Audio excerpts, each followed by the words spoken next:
Hi friends, welcome back to our channel V Sisters. ఈరోజు మన vlog ఏంటి అంటే, చాలామంది వెయిట్ చేస్తున్నారు కదా ఐసీడీఎస్ నుంచి మనకు నోటిఫికేషన్స్ ఎప్పుడు వస్తున్నాయి అని. సో ఇప్పుడు మనకు జిల్లాల వారీగా నోటిఫికేషన్స్ అనేది విడుదల కావడం జరుగుతుంది. ఇప్పుడు వచ్చిన నోటిఫికేషన్ ఏ జిల్లాలో వచ్చింది, ఏ పోస్టులకు వచ్చింది అనేది నేను ఈ వ్లాగ్లో క్లియర్గా మీకు ఎక్స్ప్లెయిన్ చేయాలి అనుకుంటున్నాను. అలాగే నా వీడియో కనుక నచ్చినట్లయితే ప్లీజ్ లైక్ చేయండి, షేర్ చేయండి, సబ్స్క్రైబ్ మై ఛానల్. వీడియోని మాత్రం స్కిప్ చేయకుండా చూడండి, ఎందుకంటే నేను అప్లికేషన్ ప్రాసెస్ కూడా ఈ వీడియోలోనే చెప్పాను. సో అప్లికేషన్ ప్రాసెస్ మరియు అప్లికేషన్ పీడిఎఫ్ ఫామ్ను కూడా నేను ఇక్కడ లింక్లో డిస్క్రిప్షన్లో ఇస్తున్నాను. ఎవరికైనా అవసరం ఉంది అనుకుంటే వెళ్ళి చూడండి. ఓకేనా ఫ్రెండ్స్, ఇక్కడ మనకు నోటిఫికేషన్స్ ఎక్కడి నుండి వచ్చినాయి అనేది ఒకసారి గమనించినట్టయితే women development and child welfare నుంచి మనకు నోటిఫికేషన్స్ అనేది రావడం జరిగింది. ఇక్కడ ఫస్ట్ ఒకసారి అప్లికేషన్ ఫామ్ చూద్దాం, అప్లికేషన్ ప్రాసెస్ చూద్దాం. ఇక్కడ పొజిషన్ అప్లైడ్ ఫర్ ద అంటే ఇక్కడ 3 పోస్ట్ ఉన్నాయి కదా. సో మనం దేనికి అర్హులమో దానికి అక్కడ ఫిల్ చేయాల్సి ఉంటుంది. ఇక్కడ చూపించిన బాక్స్లో affix recent passport size photo మాత్రమే పేస్ట్ చేయండి, దాని మీద సైన్ చేయాల్సిన అవసరం లేదు. ఖచ్చితంగా రీసెంట్ ఫోటోనే మనం పేస్ట్ చేయడానికి ట్రై చేయండి. ఇక్కడ పర్సనల్ ఇన్ఫర్మేషన్ అనేది ఇవ్వాల్సి ఉంటుంది. నేమ్ కానీ, రెసిడెన్షియల్ అడ్రస్ కానీ, phone number, mobile number, email ID మాత్రం ఖచ్చితంగా ఇవ్వండి. ఎందుకంటే మనకు నోటిఫికేషన్ మనం పోస్ట్కి ఎలిజిబుల్ అయ్యామా లేదా అనేది మెయిల్కి మెసేజ్ కానీ లేకపోతే కాల్ కానీ రావడం జరుగుతుంది. కాబట్టి ఖచ్చితంగా మెయిల్ ఐడి అనేది మెన్షన్ చేయండి. Date of birth as per 10th సర్టిఫికేట్లో ఏదైతే ఉంటుందో అదే ఫిల్ చేయండి. ఎందుకంటే మనం ప్రూఫ్గా 10th సర్టిఫికేటే పెడతాం కాబట్టి ఆధార్ కార్డు 10th సర్టిఫికేట్లో సేమ్ డేట్ ఆఫ్ బర్త్ అనేది ఉండాలి. ఇక్కడ మనకు చూసినట్టయితే డిజేబిలిటీ ఉన్నట్టయితే ఇన్ కేస్ మీరు ఎవరైనా డిజేబిలిటీ ఉన్న వాళ్ళైతే డిజేబిలిటీకి సంబంధించిన సదరం సర్టిఫికేట్ కూడా యాడ్ చేయాల్సి ఉంటుంది. అలాగే ఎడ్యుకేషనల్ ఇన్ఫర్మేషన్కి వచ్చినట్టయితే మనం క్వాలిఫికేషన్ డిగ్రీయా, పీజీయా, 10th 12th ఏదైతే అది ఇక్కడ మనం లైన్ రాయాల్సి ఉంటుంది. తర్వాత మనం కాలేజ్ ఆర్ యూనివర్సిటీ ఏ స్కూల్లో చదివినాం అనేది అక్కడ మెన్షన్ చేయాల్సి ఉంటుంది. నెక్స్ట్ పీరియడ్ ఏ ఇయర్ నుంచి ఏ ఇయర్ వరకు మనం చదివినాము, అలాగే ఎక్కడ మనకు ఏ క్లాస్లో ఎన్ని మార్క్స్ వచ్చినాయి అనేది మార్క్స్ కూడా మనం అక్కడ సబ్మిట్ చేయవలసి ఉంటుంది.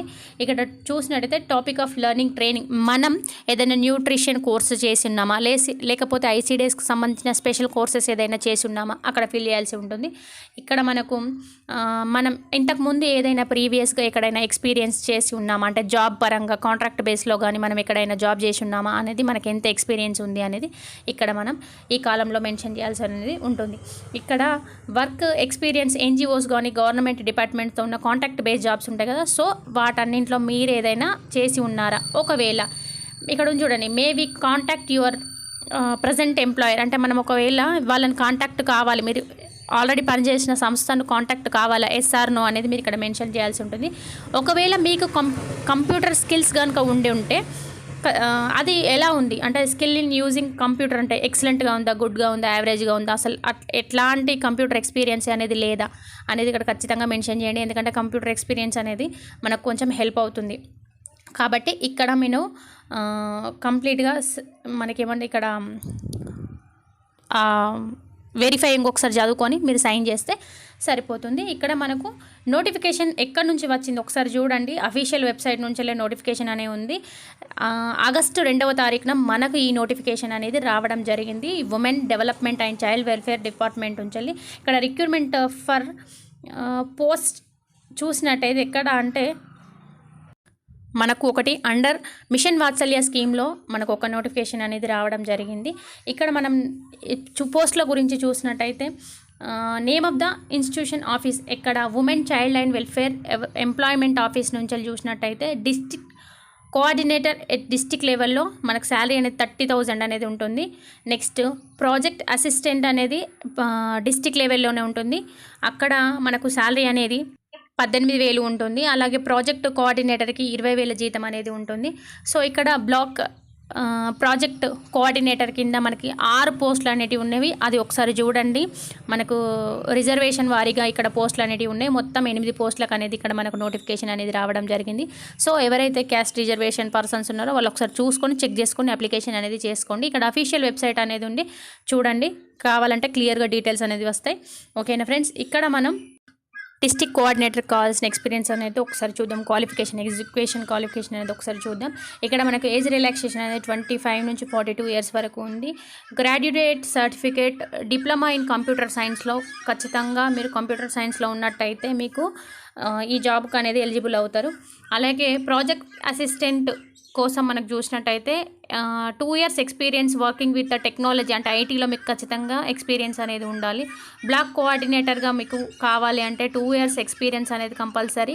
ఎనీ డిగ్రీ పీజీ అనేది ఉండాలి. ఇంకా ఏదైనా డిప్లొమా చేసి ఉన్నా కూడా మీరు ఎలిజిబుల్ పర్సన్స్ అవుతారు. సో ఇక్కడ మనకు నోటిఫికేషన్ అనేది చిత్తూరు జిల్లా నుంచి మనకి ఇప్పుడు ఈ నోటిఫికేషన్ అనేది రావడం జరిగింది. ఖచ్చితంగా ఐసీడీఎస్లో జిల్లాల వారీగానే మనకు నోటిఫికేషన్స్ అనేది ఇవ్వడం జరుగుతుంది. స్టేట్ లెవెల్లో ఎప్పుడు కూడా నోటిఫికేషన్స్ అనేది ఇవ్వరు. జిల్లాల వారీగా ఆయా కలెక్టర్లు మనకు వేకెన్సీస్ని చెక్ చేసుకొని జిల్లాల వారీగా ఈ నోటిఫికేషన్స్ అనేది రావడం జరుగుతుంది. సో ఇక్కడ సెకండ్ నోటిఫికేషన్ చూసినట్టయితే ఫస్ట్ది అయితే మిషన్ వాత్సల్య. నెక్స్ట్ సెకండ్ స్కీమ్ ఏంటో చూసినట్టు అయితే ఇక్కడ మనకు సెకండ్ నోటిఫికేషన్ వచ్చేసి మిషన్ శక్తి స్కీమ్ అనేది ఇక్కడ దీని కింద మనకు పోస్టులు అనేది ఇవ్వడం జరిగింది. సో ఇక్కడ పోస్టులు చూసినట్టయితే అడ్మినిస్ట్రేషన్లో అంటే ఉమెన్కి ఉంది స్పెషల్గా. Next paralegal personnel, next paramedical personnel, next social counsellor, official assistant, multipurpose staff and security గార్డ్గా. సో ఇక్కడ కాంట్రాక్చువల్ ఈ పోస్టులన్నీ కాంట్రాక్ట్ వైజ్గా తీసుకోవడం జరుగుతుంది. ఇక్కడ మనకు ఒక వాదన కూడా ఉంది, ఆల్రెడీ కాంట్రాక్ట్ పోస్టులు ఉన్న వాళ్ళని కూడా పర్మనెంట్ చేయాలని. సో ఖచ్చితంగా అప్లికేషన్ అయితే చేసుకోండి, ఎందుకంటే ఏమో చెప్పలేం, కాంట్రాక్ట్ బేసిక్ని కూడా చాలా వాటిని పర్మనెంట్ చేస్తున్నారు కాబట్టి ఖచ్చితంగా అప్లికేషన్ అనేది చేసుకోండి. నెక్స్ట్ ఇక్కడ నేమ్ ఆఫ్ ద పొజిషన్ అనేది సెంట్రల్ అడ్మినిస్ట్రేషన్ ఉమెన్ ఓన్లీకి మనకి ఎలా ఉండాలి అంటే ఏజ్ అనేది 25 నుంచి వెళ్ళి 42 మధ్యలో, ప్రతి దానికి 25 నుంచి 42 ఏజ్ రిలాక్సేషన్ అనేది ఉంటుంది. ఖచ్చితంగా మీరు డిగ్రీ కానీ పీజీ కానీ కంప్లీట్ చేసి ఉండాలి. అలాగే పారామెడికల్ పర్సన్స్కి అయితే any human having professional degree diploma in మెడిక్స్కి సంబంధించి బ్యాక్గ్రౌండ్ ఉండాలి. ఖచ్చితంగా హెల్త్ సెక్టార్లో ప్రొఫెషనల్ అయి ఉండాలి మీరు. ఖచ్చితంగా 3 years ఎక్స్పీరియన్స్ అనేది ఉండాలి. నెక్స్ట్ లీగల్ కౌన్సిలర్గా చేసి ఉండాలంటే మీకు లా బేసిక్స్తో చేసిన ఎక్స్పీరియన్స్ అనేది ఉండాలి. అఫీషియల్ అసిస్టెంట్కి మాత్రం 3 years ఎక్స్పీరియన్స్ ఖచ్చితంగా ఉండాలి. డేటా మేనేజ్మెంట్ ప్రాసెస్ అనేది తెలిసి ఉండాలి. డాక్యుమెంటేషన్ వెబ్ ప్రాసెసింగ్ కూడా మీకు తెలిసి ఉండాలి. డిస్ట్రిక్ట్ లెవెల్ విత్ గవర్నమెంట్ అయినా లేకపోతే ఐటీ బేస్డ్ ఆర్గనైజేషన్స్లో మీరు ఖచ్చితంగా 3 years అనేది వర్క్ చేసి ఉండాలి. మల్టీపర్పస్ స్టాఫ్గానైతే literate with the knowledge experience working with the relevant department. High స్కూల్లో మీరు ఎక్కడైనా చేసి ఉన్నా కూడా, అంటే ఎక్స్పీరియన్స్ చేసి ఉన్నా కూడా, కాంటాక్ట్ బేస్లో చెప్పి ఉన్నా కూడా దీనికి ఎలిజిబుల్ అవుతారు. సో ఇది మనకు సెకండ్ నోటిఫికేషన్. థర్డ్ నోటిఫికేషన్ చూసినట్టయితే మిషన్ వాత్సల్య స్కీమ్తో మనకు ఇక్కడ పోస్టులు అనేది రావడం జరిగింది. ప్రొటెక్షన్ ఆఫీసర్లో ఒక పోస్ట్ ఉంది, శాలరీ అనేది 27,000 వరకు ఉంటుంది, 27,000 ప్లస్ ఉంది. కౌన్సిలర్కి ఉంది ఒక పోస్ట్ 80,000 ప్లస్. సోషల్ వర్కర్కి ఉంది, అకౌంటెంట్కి ఒక పోస్ట్ ఉంది, డేటా అనలిస్ట్కి ఒక పోస్ట్ ఉంది, అవుట్ టీచ్ వర్కర్కి ఒక పోస్ట్ ఉంది. ఆయాస్కి ఓన్లీ ఉమెన్ మాత్రమే ఉంది. సో ఆయాస్కి ఒక్కరికి పోస్ట్ 7,900, మిగిలిన వాళ్ళందరికీ 80,000 ప్లస్ అనేది. ఇక్కడ క్వాలిఫికేషన్ చూసినట్టయితే అంటే మీరు ఆ పోస్ట్కి ఎలిజిబుల్ కావాలంటే మీకు ఏం క్వాలిఫికేషన్ ఉండాలి అంటే శాలరీ ఫర్ మంత్ ఖచ్చితంగా 27,000 ప్లస్సే ఉంది ప్రొటెక్షన్ ఆఫీసర్కి అయితే.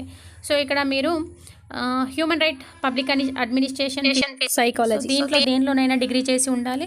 నెక్స్ట్ కౌన్సిలర్కి మీకు పోస్ట్ ఎలిజిబుల్ కావాలి అంటే పీజీ డిప్లొమా కౌన్సిలింగ్ అనేది కమ్యూనికేషన్, అంటే మనకి ఇప్పుడు డేటా కమ్యూనికేషన్ కానీ లేకపోతే కంప్యూటర్ సైన్స్ కానీ మీరు ఖచ్చితంగా చేసి ఉండాలి. 1 year వర్కింగ్ ఎక్స్పీరియన్స్ అనేది ఎన్జిఓస్తో కానీ లేకపోతే ప్రభుత్వ కాంటాక్ట్ బేసిక్లో కానీ మీరు చేసి ఉండాలి ఖచ్చితంగా. సోషల్ వర్కర్గా ఉండాలి అంటే school social science from recognised university నుంచి ఖచ్చితంగా మీరు డిప్లొమా అనేది చేసి ఉండాలి, లేకపోతే డిగ్రీ అయినా చేసి ఉండాలి.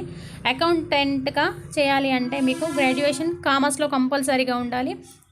అట్లీస్ట్ 1 year ఎక్స్పీరియన్స్ అనేది అయినా ఉండాలి. డేటా అనలిస్ట్గా చేయాలంటే గ్రాడ్యుయేషన్ స్టాటిస్టిక్స్లో కానీ మ్యాథమెటిక్స్లో కానీ ఎకనామిక్లో కానీ చేసి ఉండాలి. నెక్స్ట్ ఐఎస్గా చేసి ఉండాలి అంటే స్టాటిస్టిక్స్, మ్యాథమెటిక్స్, డేటా అనలిస్ట్గా చేసి ఉండాలంటే స్టాటిస్టిక్స్, మ్యాథమెటిక్స్, ఎకనామిక్స్లో చేసి ఉండాలి.